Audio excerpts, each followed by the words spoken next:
በስመ አብ ወወልድ ወመንፈስ ቅዱስ አሃዱ አምላክ አሜን።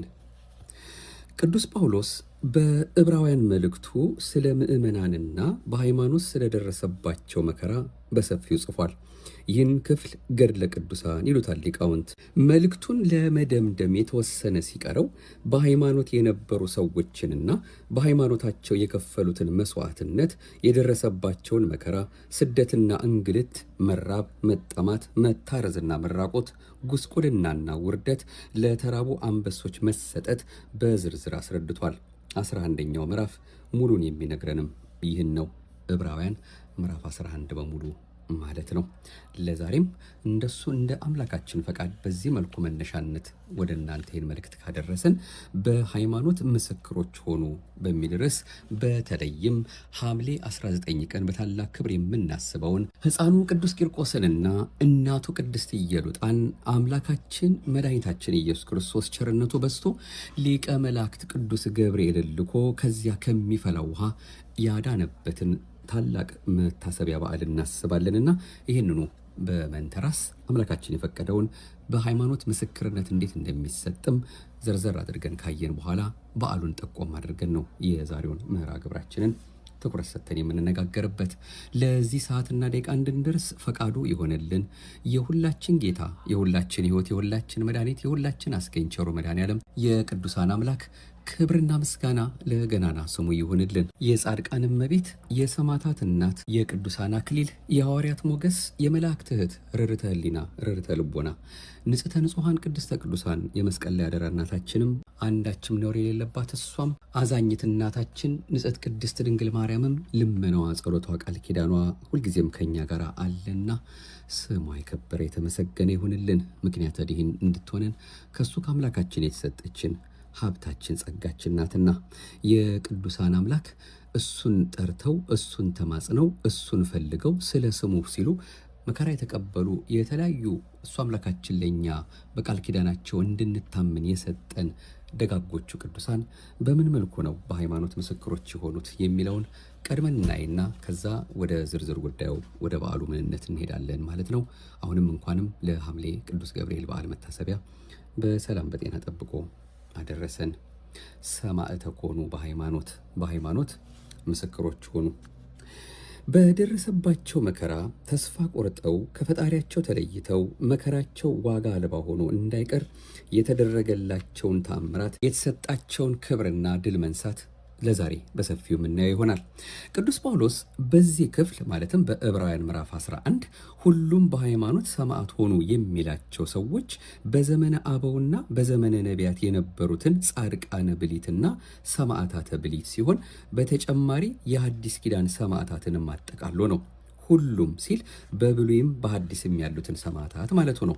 ሰማዕታትና ሰማዕትነት ሃይማኖት የወለዳቸው መከራ ያሳደጋቸው የቤተ ክርስቲያን ተስፋዎች ናቸው። ሰማዕታትንና ሰማዕትነትን ሁልጊዜም ሃይማኖት ይቀድማቸዋል።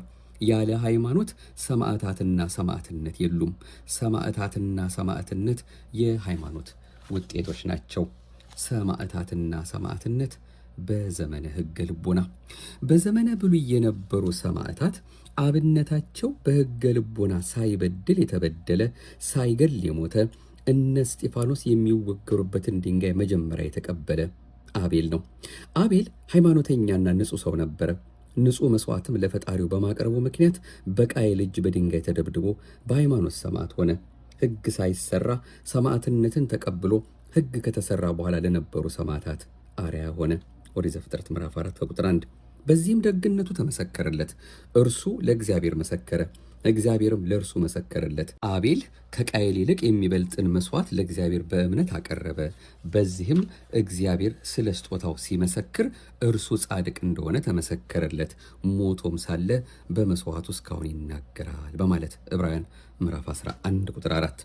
ሰማዕታት በሕይወት እያሉ ብቻ አይደለም ሞተውም ይመሰክራሉ። አቤል ከሞተ 7000 ዓመቱ ነው፣ ግን አሁንም ይናገራል። ሰማዕትነት አያቋርጥም፣ ሞት አይገታውም። በሥጋ ቢቋረጥ በተግባር ይመሰክራል። ይህን ነው ሁሉም በሃይማኖት ሰማዕት ሆኑ ያለው። ከቅዱስ ጳውሎስ በፊት የአቤልን ሰማዕትነት የመሰከረው ጌታችን ነው። የነቢያትን ደም ያፈሰሱ የጻድቃን ብሊትን አጥንት የከሰከሱ ፈሪሳውያንን በገለጸበት አንቀጽ የሰማዕታት መጀመሪያ ያደረገው አቤልን ነው። እንዲህ ብሎ ነው በማቴዎስ ወንጌል ምዕራፍ 23 ከቁጥር 29 ጀምሮ አምላካችን ምስክርነቱን የሰጠለት። እናንተ ግብዞች ጻፎችና ፈሪሳውያን የነቢያትን መቃብር ስለምትሰሩ የጻድቃንንም መቃብር ስለምታስጌጡ በአባቶቻችን ዘመን ኖረን በሆነስ በነቢያት ደም ባልተባበርናቸውም ነበር የምትሉ እንግዲያስ የነቢያት ገዳዮች ልጆች እንደሆናችሁ ራሳችሁ ትመሰክራላችሁ። እነሆ እኔ ነቢያትን፣ ጸሐፍት፣ ጠቢባንን ወደ እናንተ ልካለሁ።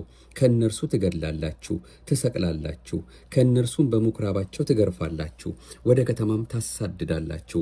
ከጻድቁ ከአቤል ደም ጀምሮ በቤተ መቅደስና በመሠዊያው መካከል እስከ ገደላችሁት እስከ በራኪው ልጅ እስከ ዘካርያስ ደም ድረስ በምድር ላይ የፈሰሰው የጻድቃን ደም ይደርስባችሁ ዘንድ እውነት እላችኋለሁ ብሎናል። ከዚህ እንደምናየው ሰማዕትነት መገደል፣ መሰቀል፣ መገረፍ፣ መሰደድ፣ ደምን ማፍሰስ፣ አጥንትን መከስከስ፣ በጠቅላላው በማያምኑ አረማውያን መካከል የቃልም የተግባርም ምስክርነትን መስጠት ነው። ይህ ሁሉ የሚሆነው በሃይማኖት ነውና ሁሉም በሃይማኖት ሰማዕት ሆኑ ይላል። የአቤል ሰማዕትነት ዘመነ ሕገ ልቦናን አልፎ ዘመነ ኦሪትን አካሎ ዘመነ ወንጌልን ሞልቷል። የአቤል ሰማዕትነት የሰማዕትነት ዘር ነው። የነቢያት ሰማዕትነት ዘር ነው። የአዲስ ኪዳን ሰማዕትነት መከር ነው።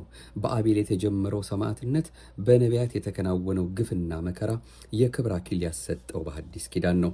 ሰማዕታተ ሕገ ልቦናን ሰማዕታተ ብሊትንና ሰማዕታተ ሐዲስን አንድ ያደረገው ኢየሱስ ክርስቶስ ተገልጦ ያለፉት ያደረጉትን የሚመጡት የሚያደርጉትን ሰማዕትነት በጲላጦስ ፊት አደሰው፣ አጸናው። ከዚህ የተነሳ ሁሉም በሃይማኖት ሰማዕት ሆኑ አለ። ሰማዕት ማለት ምስክር ማለት ነው። የእግዚአብሔር ምስክሮቹ ብዙ ቢሆኑም በሕገ ልቦና፣ በሕገ ኦሪት፣ በሕገ ወንጌል የመሰከሩትን አንድ በማድረግ ሁሉም በሃይማኖት ሰማዕት ሆኑ ብሎ ቅዱስ ጳውሎስ መሰከረ።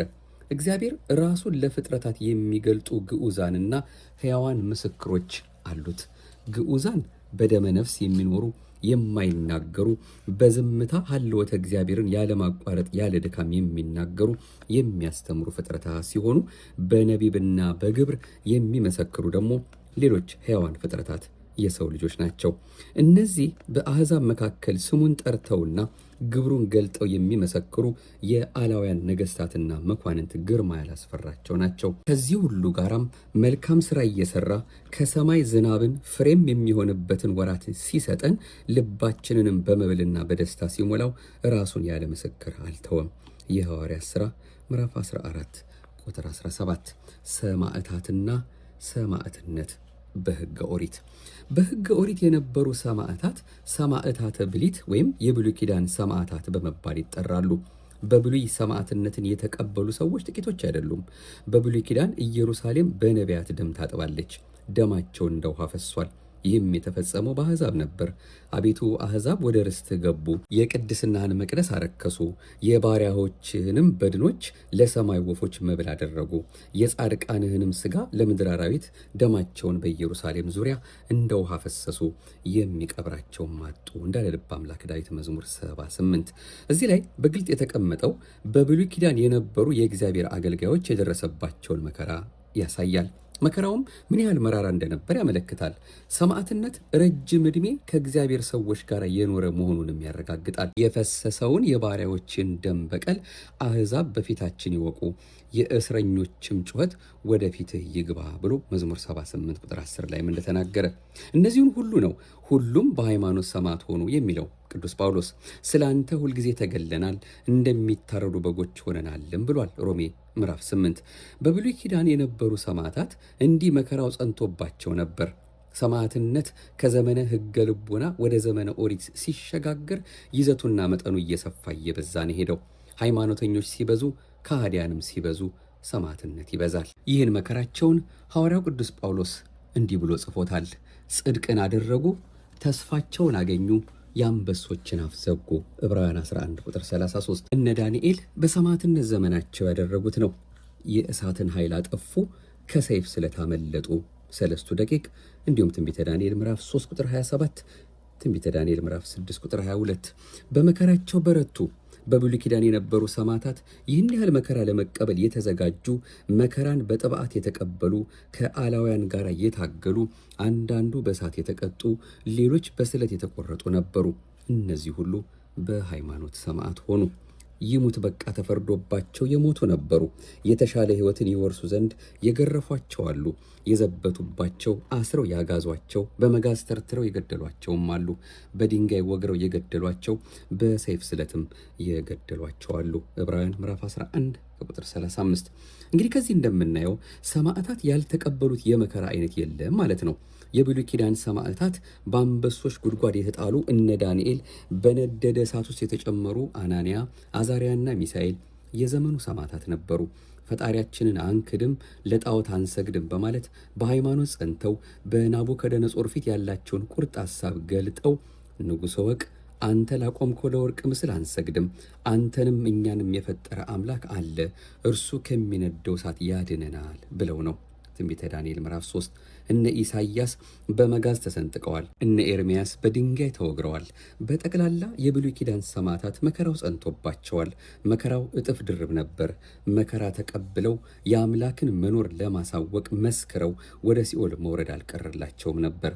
በዘመኑ ሰውና እግዚአብሔር ተራርቀው ነበርና በዚህ ሁኔታ እስከ ዘካርያስ ድረስ መከራ ተቀብለዋል። በመከራ ውስጥም አልፈዋል። የሐዲስ ኪዳን ሰማዕታትስ? የሐዲስ ኪዳን ሰማዕታት ከዘመነ ሕገ ልቦና ከዘመነ ኦሪት ሰማዕታት ልዩ ናቸው። እነዚያ አብነት የላቸውም። እነዚህ ግን ሰማዕትነትን ለመቀበል አርአያቸው ኢየሱስ ክርስቶስ ነው። ቀደም ሲል የፈሰሰው የነቢያት ደም ዋጋ አልባ በመሆኑ ሰው ሆኖ የነቢያትን የደም ጽዋ ሙሉ ያደርገው ዘንድ በጲላጦስ ፊት ስለ እውነት መስክሮ በመስቀል ተሰቅሎ ደሙን አፍስሶ ሰማዕትነትን ቀድሶ ለሰማዕታተ ሐዲስ ሰጠ። ተከታዮችንም ከመስቀሉ በፊት እኔ የምጠጣውን ጽዋ ልትጠጡ ትችላላችሁን? የምጠመቀውንስ ጥምቀት ትጠመቃላችሁን? በማለት የሰማዕትነትን መንገድ አሳይቷል። ማቴዎስ ምዕራፍ 20 ቁጥር 22። ወደ ጠበበው በር ግቡ፣ የሞቱን መስቀል ያልተሸከመ የኔ ሊሆን አይችልም ብሎ ሰማዕትነትን ባርኮ ሰጥቷቸዋል። ማቴዎስ ምዕራፍ 7 ቁጥር 13፣ ማቴዎስ ምዕራፍ 10 ቁጥር 38። አርያ አላቸው። መከራውን የሚችሉበት መንፈሰ ልደት፣ አላውያንን የሚያሳምኑበት ገቢረ ተአምራት፣ ከመከራው በስተጀርባ ያለውን ሕይወትና ክብር የሚያዩበት ውስጣዊ ዓይን አላቸው። አምላካቸውን መስለው በአላውያን ፊት ቆመው መስክረዋል። በዚህ ከጌታችን ቀጥሎ ሰማዕትነትን የተቀበሉት ሐዋርያት ናቸው። በመታሰር በመገደል። ይህን ለመረዳት የሐዋርያት ሥራን ሙሉን ማንበብ በቂ ነው። የመጀመሪያ ሰማዕት እስጢፋኖስ ነው። ከከተማውም ወደ ውጭ አወጥተው ወገሩት። ምስክሮችም ልብሳቸውን ሳውል በሚሉት በአንድ ጎበዝ እግር አጠገብ አኖሩ። እስጢፋኖስም ጌታዬ ኢየሱስ ክርስቶስ ሆይ ነፍሴን ተቀበል ብሎ ሲጣራ ይወግሩት ነበር። ተንበርክኮም አባት ሆይ ይህን ኃጢአት አትቁጠርባቸው እያለ ይጸልይ ነበር። በዚህም ጌታን መስሎታል። የሐዋርያት ሥራ ምዕራፍ 7 ቁጥር 58። በዚያን ዘመን ንጉሥ ሄሮድስ መከራ ያጸናባቸው ዘንድ ከቤተ ክርስቲያኑ በአንዳንዶቹ ላይ እጁን ጫነባቸው። የዮሐንስን ወንድም ያዕቆብን በሰይፍ ገደለው። አይሁድን ደስ እንዳሰኛቸው አውቆ ጴጥሮስን ደሞ ያዘው። በዚያን ጊዜ ወደ ወህኒ ያገባው። የሐዋርያት ሥራ ምዕራፍ 12። በዚህ ሁኔታ ሐዋርያት ሰማዕትነትን ተቀብለው የኢየሱስ ክርስቶስን ስም በዓለም ዙሪያ መስክረው የክብር አክሊል ተቀብለዋል። ለዚህ ነው ጌታችን እንዲህ ብሎ ያስተማራቸው፣ እነሆ እኔ እንደ በጎች በተኩላዎች መካከል እልካችኋለሁ፣ እንደ እባብ ልባሞች፣ እንደ ርግብ የዋሆች ሁኑ። ማቴዎስ ምዕራፍ 10 ቁጥር 16። እንዳትሰናከሉ ይህን ነግሬያችኋለሁ፣ ከምኩራባቸው ያወጧችኋል፣ ከዚህም በላይ ደግሞ የሚገላችሁ ሁሉ እግዚአብሔርን እንደሚያገለግል የሚመስልበት ጊዜ ይመጣል። የዮሐንስ ወንጌል ምዕራፍ 16። ሐዋርያት ከጌታችን የሰሙትን በተግባር ፈጽመዋል። መከራ ተቀብለው የሰማዕትነት መሪዎች ሆነዋል። ሩጫቸውን ጨርሰው ሃይማኖታቸውን ጠብቀዋል። በመስዋዕት እንደሚደረግ የእኔ ሕይወት ይሰዋል፣ የሚሄድበትም ጊዜ ማለትም የምሞትበት ደርሷል። መልካሙን ገል ተጋድያለሁ፣ ሩጫዬን ጨርሻለሁ፣ ሃይማኖትን ጠብቄያለሁ፣ ወደፊት የጽድቅ አክሊል ተዘጋጅቶልኛል። ሐዋርያ ቅዱስ ጳውሎስ ነው በሁለተኛ ጢሞቴዎስ ምዕራፍ 4። ይህን የተናገረው ቅዱስ ጳውሎስ በኔሮን ሰይፍ ተቆርጦ በሮማ አደባባይ በ72 ዓመቱ አርፏል። በእስር ሲንገላታ የነበረው ቅዱስ ጴጥሮስም በሮም አደባባይ በመስቀል ቁልቁል ተሰቅሎ ሰማዕትነትን ተቀብሏል። ሐዋርያት በልዩ ልዩ ጸዋትወ መከራ አልፈው ሰማዕትነትን ለተከታዮቻቸው አውርሰዋል። ሰማዕትነትን ከዘመነ ሕገ ልቦና ጀምሮ ሃይማኖት ባላቸው ሰዎች ላይ ሲደረግ የነበረ የሃይማኖተኞች ርስት ነው።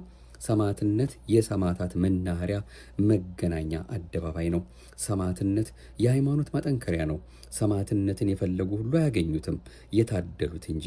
በእግዚአብሔር ፈቃድ የሚሆን የክብር ስጦታ ነውና የክብር መገኛ ነው። የመጨረሻው የሃይማኖት እድገት መለኪያ ነው። ሰማዕትነት ራስን መስጠት ነው። ገንዘብ መስጠት ይቻላል፣ ለብዙዎች ራስን መስጠት ግን ጭንቅ ነው። ታዲያ ወደ በዓሉ ስንመጣ ሐምሌ 19 በዚህ ጊዜ የምናከብራቸው ቅዱስ ቂርቆስና ቅድስት ኢየሉጣ የዚሁ ውጤቶች ናቸው። በዘመነ ሰማዕታት ከሮም ልጇን ይዛ የተሰደደችው ኢየሉጣ ሰማዕትነት በተሰደደችበት ቦታ ተከትሎ አገኛት። ንጉሥ እለእስክንድሮስ ለጣዖት ስገጂ ፈጣሪሽን ካጂ የሚል ሐሳብ ባቀረበላት ጊዜ የ3 ዓመት ብላቴና ልጅ አለኝ፣ እሱን ጠይቀውና እውነቱን ይንገርህ አለችው። ቅዱስ ቂርቆስ ወደ ንጉሡ ቀረበ። ንጉሡም ቅዱስ ቂርቆስን አንተ ደስታ የተሞላ ሕፃን ሰላም ላንተ ይሁን አለው። ቅዱስ ቂርቆስም አዎ ለእኔ በሰማያት ደስታ አለኝ፣ ላንተ ግን ሐዘን፣ መጽሐፍ ለኃጥአን ደስታ የላቸውም ይላልና በማለት ነበር የመለሰለት። ሰማዕትነት መታደል ነው። አንዳንድ ጊዜ በታላላቆች ሌላም ጊዜ በሕፃናት ይከናወናል።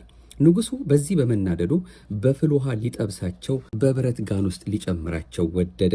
ውሃ የሚፈስበት የጋኑ ድምፅ እንደ ክረምት ነጎድጓድ ይሰማ ነበር።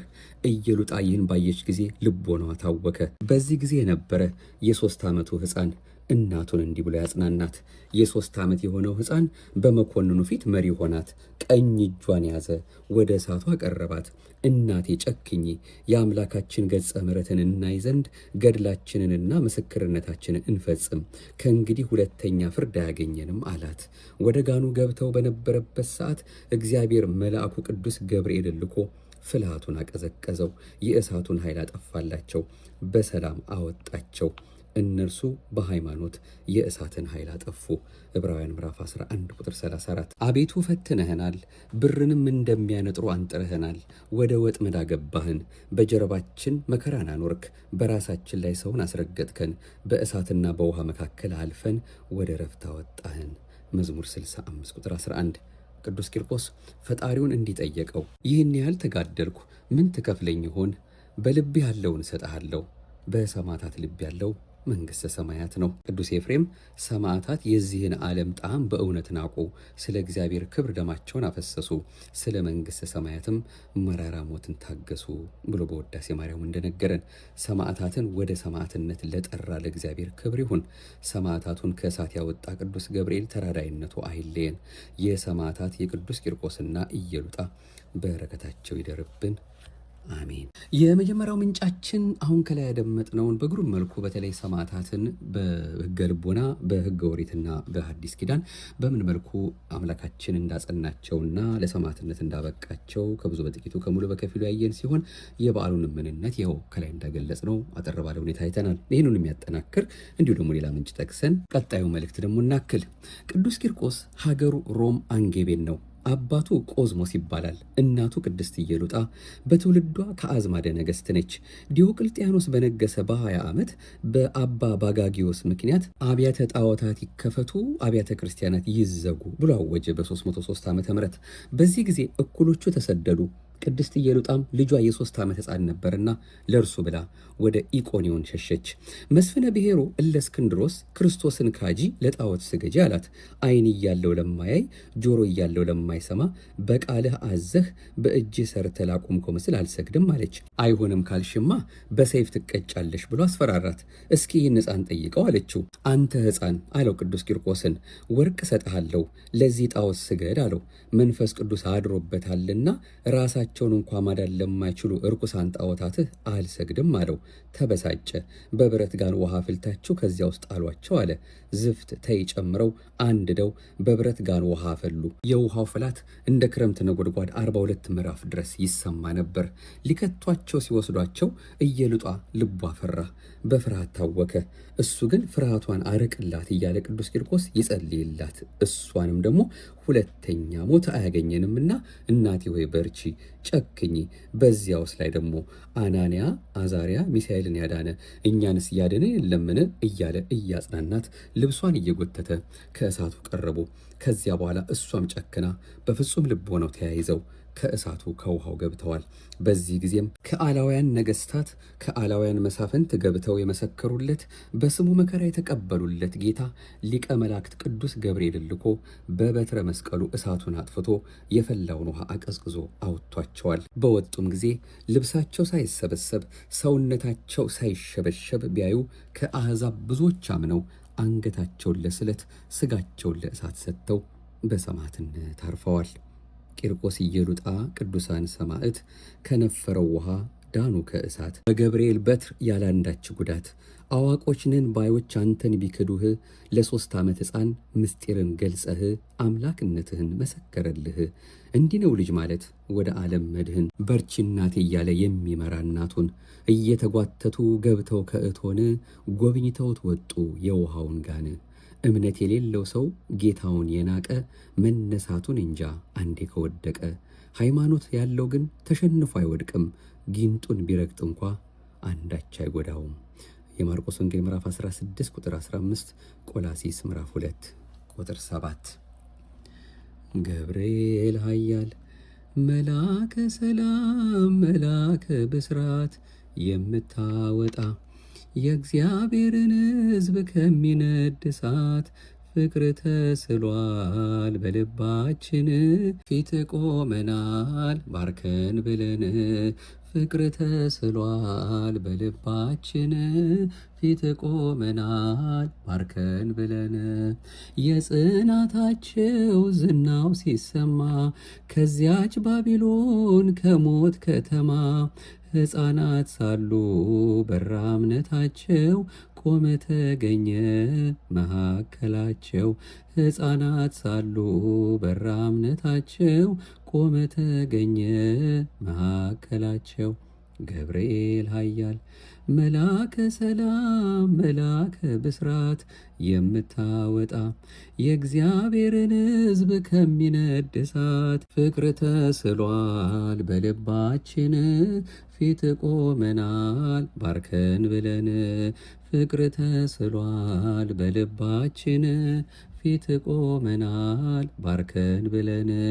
ውሃው ሲዘል ቢያስደነግጥም በጋኖቹ ውስጥ ቢነዋወጥም ጸንተው ዘመሩ ልጅና እናቱ አንተ ስትደርስ ከዚያ ከሳቱ። ጸንተው ዘመሩ ልጅና እናቱ አንተ ስትደርስ ከዚያ ከሳቱ። ገብርኤል ኃያል መልአከ ሰላም መልአከ ብስራት የምታወጣ የእግዚአብሔርን ሕዝብ ከሚነድ እሳት ፍቅር ተስሏል በልባችን ፊት ቆመናል ባርከን ብለን። ፍቅር ተስሏል በልባችን ፊት ቆመናል ባርከን ብለን። ቂርቆስም ጸና ሞትን ሳይፈራ አንተ ስላለ ከእነርሱ ጋራ። አትፍሪ አላት ስለምን ትፍራ አምነው ድል ነሱት ያንን መከራ። አትፍሪ አላት ስለምን ትፍራ አምነው ድል ነሱት ያንን መከራ። ገብርኤል ኃያል መልአከ ሰላም መልአከ ብስራት የምታወጣ የእግዚአብሔርን ሕዝብ ከሚነድ እሳት ፍቅር ተስሏል በልባችን ፊት ቆመናል ባርከን ብለን። ፍቅር ተስሏል በልባችን ፊት ቆመናል ባርከን ብለን። እኔም አምናለሁ አድነኝ ብዬ ፈጥነህ አማልደኝ ከቸር ጌታዬ። ክፉን ዘመን የማልፍበት ጽናቱን ስጠኝ ድልን ሳበት። ክፉን ዘመን የማልፍበት ጽናቱን ስጠኝ ድልን ሳበት። ገብርኤል ኃያል መላከ ሰላም መላከ ብስራት የምታወጣ የእግዚአብሔርን ሕዝብ ከሚነድ እሳት ፍቅር ተስሏል በልባችን ፊት ቆመናል ባርከን ብለን። ፍቅር ተስሏል በልባችን ፊት ቆመናል ባርከን ብለን። ይቤላ ሕፃን ለእሙ ኢትፍርሂም ኢትፍርሂም ነበልባለ እሳት። ይቤላ ሕፃን ለእሙ ኢትፍርሂም ኢትፍርሂም ነበልባለ እሳት። ለአናንያ ወአዛርያ ወሚሳኤል ዘአድኃንሁሙ ውእቱ ያድኅነነ። ለአናንያ ወአዛርያ ወሚሳኤል ዘአድኃንሁሙ ውእቱ ያድኅነነ። ሕፃኑ ቅዱስ ቂርቆስ እናቱን ቅድስት ኢየሉጣን አላት፣ እናቴ ሆይ የእሳቱን ነበልባል አትፍሪ፣ አናንያን አዛርያና ሚሳኤልን ያዳናቸው እኛንም ያድነናል ማለት ነው ትርጉሙ አሁን የዘመር ነው። ይቤላ ሕፃን ለእሙ ኢትፍርሂም ኢትፍርሂም ነበልባለ እሳት። ለአናንያ ወአዛርያ ወሚሳኤል ዘአድኃንሁሙ ውእቱ ያድኅነነ። ለእኛም በእግዚአብሔር ፊት የምቆመው ገብርኤል ነኝ ብሎ በሉቃስ ወንጌል ምዕራፍ 1 ቁጥር 19 የተናገረ ሊቀ መላእክት መልአከ ብስራት ቅዱስ ገብርኤል ደግ ደጉን መልካም መልካሙን እንዲያበስረን፣ እንዲያጸናን፣ እንዲያጽናናን፣ እንዲያበረታን ቢቻልም እኛንም ለሰማዕትነት ሞት የሚያበቃ እንኳን ጉዳይ ቢያጋጥመን እርሱ አምላካችን መልአኩን ልኮ እንዲያጸናን፣ ለዚያም ክብር ደግሞ እሱ አምላካችን በቸርነቱ እንዲያደርሰን የይቅርታውን ስራ እንዲሰራልን እንዲያበረታን ፈቃዱ ይሁንልን። የቅዱስ ቂርቆስ ሕፃኑ የእናቱ የቅድስት ኢየሉጣ በረከታቸው ይደርብን። ከበዓሉ አምላካችን አሁንም ረድኤትን በረከትን አሳትፎ መቼስ በዓላትን ስንከታተል ከዚያ በዓል ምንነት ተረድተን በዚያም ራሳችንን አስገብተን ለዚያ ክብር የምንበቃበትን ደገኛውን ነገር ከልባችን እንዳያጠፋብን መማፀን ነውና ምንም እንኳ እኛ አንገት ቁረጡ፣ ዓይን አውጡ፣ እጅ ቁረጡ፣ እግር ቁረጡ የሚል ወደ እሳት ግቡ የሚል ወይም ደግሞ ወደ ነበልባሉ በዚያ መልኩ ተጣሉ የሚል ነገር ባያጋጥመን እንኳ በሕይወታችን ውስጥ በሚያጋጥመን ፈተና ሁሉ የሚራዱ መላእክትን እንዳሉልን እንድናውቅና በዚህ መልኩም ደግሞ ሰማዕታት ሆነው ለእኛ ጽናት ለእኛ ብርታት የሆኑን ዘንድ አምላካችን የሰጠን በቃል ኪዳናቸው እንድንታመን የምንማጸንባቸው ወዳጆቹ አሉትና ስለ እነዚህ ሁሉ ብሎ ሁላችንን በሃይማኖት አጽንቶ በምግባር አቅንቶ የቸርነቱን የምሕረቱን ስራ እንዲሰራልን ሁልጊዜም እሱን እያየን ስንኖር ምንም ፈተና ቢደርስብን ዓይናችንን ከመስቀሉ እስካልነቀልን ድረስ ደጉ መልካሙ ከሕይወታችን እንደማይጠፋ ፈተናም ቢኖር መውጫውንም እንደሚያዘጋጅልን በዚሁ የምንረዳበት የምንማር የምንመከርበት መርሃ ግብራችንን ነው። እንግዲህ ለዛሬ ከሰማዕትነት ጋር በተያያዘ ቅዱስ ቂርቆስና ቅድስት ኢየሉጣን በዓላቸውን አንተርሰን እየሰማ ነው የተማር ነው። አምላካችን አሁንም በዚህ ዕለት እንድንሰማ የፈቀደልንን በልባችን ጽላት ይጻፍልን፣ የቸርነቱን ስራ ይስራልን። ሀገራችን ኢትዮጵያን ስለ እነዚሁ ደጋጎቹ ስለመረጣቸው፣ ስላከበራቸው፣ ስለ ቃል ኪዳናቸው ሲል በምሕረቱ እንዲመለከትልን ደጉን ጊዜ እንዲያቀርብልን ክፉን አርቆ መልካሙን ሁልጊዜም በሱ ቸርነት እንዲያሳየን እንዲያሰማን እሱ አምላካችን ቀኑ እንዲያቀርብልን ፈቃዱ ይሆንልን። እኛንም በተበተንበት እሱ ባዘጋጀልን በመረጠልን ቦታ ሁሉ ስንኖር የእምነት ሰዎችን እንዲያደርገን እምነት ጨምርልን እያን እየተማጸን እርሱ በደግነትና በምሕረቱ ብዛት እንደ ኃጢአታችን ብዛት እንደ ሰውነታችን ክፋት አይደለ እሱን ማለታችንን ተመልክቶ በፊቱ ለአንዲት አቡነ ዘበሰማያት መቆማችንን እንኳን አይቶ ደግነቱን አብዝቶ ያችን መንግስቱ ለመውረስ የሚያበቃ መልካም ስራ እንድንሰራ አምላከ ቅዱሳን እንዲረዳን ፈቃዱ ይሁንልን። የሁላችንንም መጨረሻ የቃል ኪዳን እመቤት እመብርሃን ታሳምርልን። ይቆየን።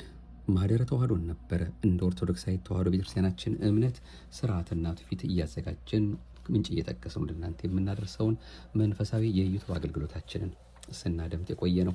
የዛሬው ምንጮቻችን ስማ ጽድቅ ጋዜጣ ሐምሌ 16 እስከ 30 2007 ዓ.ም ታትሞ ከነበረውና መዝገበ ታሪክ በተባለው መጽሐፍ ላይ ክፍል 2 በመምህር ኅሩይ ኤርምያስ ተጽፎ ከነበረው ከሁለቱ አውጣትን ነው። አምላካችን የወደደውን በዚህ ዕለት መታሰቢያ የሆነን ዘንድ በዓሉን አንተርሰን የተከታተል ነው። በቀጣዩ በሌላ መርሃ ግብር እሱ አምላካችን እንደ ቸርነቱ ያገናኘናል። የሰማነውን ለሕይወት ያድርግልን። የቀጠሮ ሰዎች ይበለን። አቤቱ አንተን መፍራትን በልቦናችን በጎ አምልኮትንም በህሊናችን ጨምር። ክብር ምስጋና ይሁን ለአብ፣ ክብር ምስጋና ይሁን ለወልድ፣ ክብር ምስጋና ይሁን ለመንፈስ ቅዱስ ዛሬም ዘወትርም ለዘላለሙ አሜን። ማህደረ ተዋህዶን ለሚያደምጡ ሁሉ ማዳረሳችሁን ማካፈላችሁን እንዳትረሱብን። እናንተ ብትችሉ ሰብስክራይብ አድርጋችሁ እንድትከታተሉ ከወዲሁ እንደተለመደው በአጽንኦት መልእክታችን ወደ እናንተ እናደርሳለን። ሰላም እግዚአብሔር ከሁላችን ጋር ይሁን። አሜን። ይቆየን።